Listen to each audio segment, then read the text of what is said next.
There's a Cordier, I've been watching you like Cordiers. You've been away like McCordier. Came back and this Nigerian rappers without this Nigerian rappers by calling names. I heard Davido's Dremo clap back, received applauses. Remember when Nigerians stole our zones or heats? They did the same with my piano and left scotch-free. The best artists are the best pro teach. You doing the same, still in the attention of Afrobeats.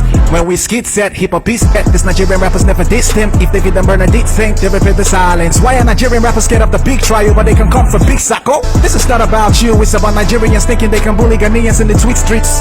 Bunch of past my neighbor generators, you the Lord, and this is not a jollof war. Pass me a lager. Sometimes I'm reminiscing, is this what the green died for? Nigerian economy hard lyrics is a headache, so this rappers gotta sing and recite more. It gets you going, new please released albums these fast months, but until they make skits with Nas boy, those records may never be in the biggest conversations. Fast streets and new releases like withdrawing ejaculations.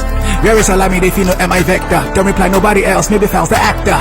This is rap music, and I just losing. Sarkodie has been the face of Ghanaian rap till date. We wanna face off with the face of Niger rap to date, but he's silent. I hear his name is Odomodo Black. He's waiting for Blackface to write a song to copy that. When last Niger wrapped up chats, oops, I spoke without facts. No beat, that kind of person I be. I'm sorry, the face of Nigerian rap is Charlie Papi. Sir, continue to brag with your new mean song. And to you, Charlie Papi, you got 48 hours to diss Sarkodie with a SpongeBob new theme song.